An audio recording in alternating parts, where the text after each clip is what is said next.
People say the world is a dark and scary place, but you have no idea just how dark it really is. We are about to take a peek into the abyss. Welcome to the darkest depths.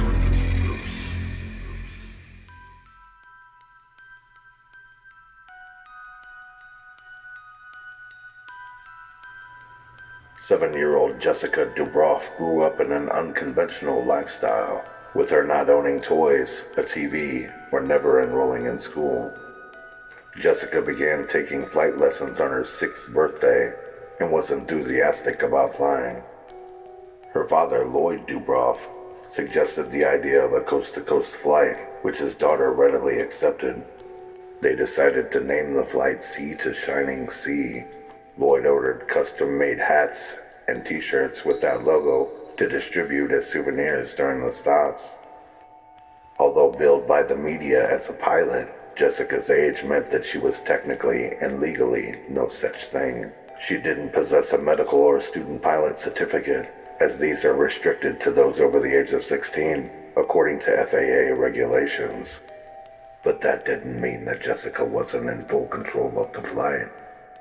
The Cessna 177B Cardinal single-engine aircraft was outfitted with a red booster seat so Jessica could see out the window, and also had extensions on the pedals so that her legs could reach them. Although the coast-to-coast flight was promoted as a record attempt because of Jessica's young age, the Guinness Book of Records had officially discontinued its youngest pilot category 7 years earlier because of the risk of accidents, which meant that the flight wasn't to break any records. It was for fame alone. When Floyd's former landlord, who coincidentally had evicted him in 1993 during Lloyd's bankruptcy, heard of the ambitious and costly flight, he told media that he couldn't understand how Lloyd could come up with money to pay for a flight like this, unless he was planning to write a book to sell for profit. Nevertheless, Jessica Dubroff became an instant media celebrity. ABC News even gave Lloyd a video camera and blank cassettes to tape the entire adventure. The flight was vigorously followed by supporters, media outlets, and hundreds of others who monitored its progress, reporting every time Jessica landed or took off. The first leg of the flight from Half Moon Bay was a success, and after a long day in the air, the crew arrived to Cheyenne, Wyoming on the evening of April 10th. At a news conference in Cheyenne Airport that night, Jessica captivated reporters. But she told reporters that she couldn't wait to sleep and that she had only slept for 2 hours the night before. She really does love to fly, her father added. As the cold rain fell on Cheyenne Regional Airport at dawn, a radio director who had interviewed Jessica invited the crew to stay in the city and hold out for clearer skies. But Lloyd Dubroff declined, insisting they should beat the storm. In her final interview on the tarmac before the flight, Jessica looked cold, tired, and distracted. A reporter asked her if she was scared. She looked off to the side, as if agitated, and mumbled, "Nah."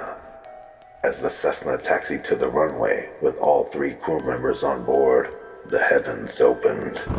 Rain and sleet battered the wings of the 1,500-pound aircraft as the visibility dropped below 3 miles.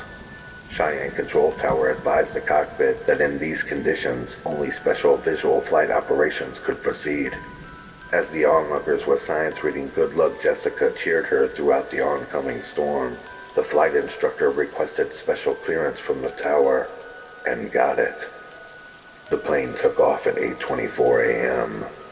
Witnesses said the Cessna slowly climbed through the thick clouds, wings shaking in the wind, before rolling out of its turn, dropping in the sleet, and crashing at a near vertical angle into a residential street under a mile from the airport.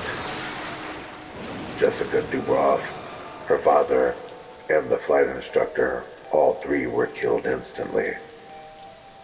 As the news broke, mourners gathered at the crash site, which had quickly been covered by tarps.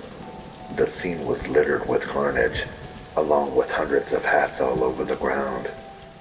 Reading Jessica Whitney Dubroff, Sea to Shining Sea, April 1996. Flowers, stuffed toys, and Bible verses were left by the wreckage and memorial. It was later revealed that the plane was overweight and should have never taken off in that thunderstorm.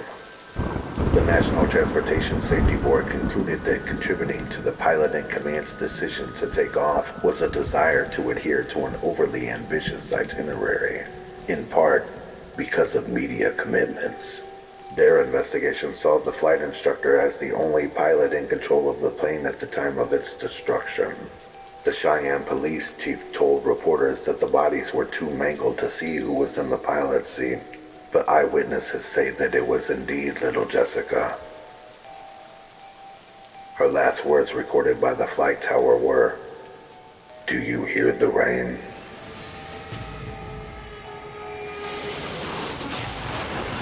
Thank you for watching Darkest Depths.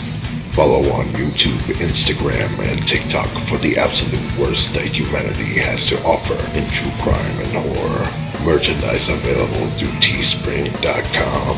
Episode requests made through darkestdepthstruecrime@gmail.com.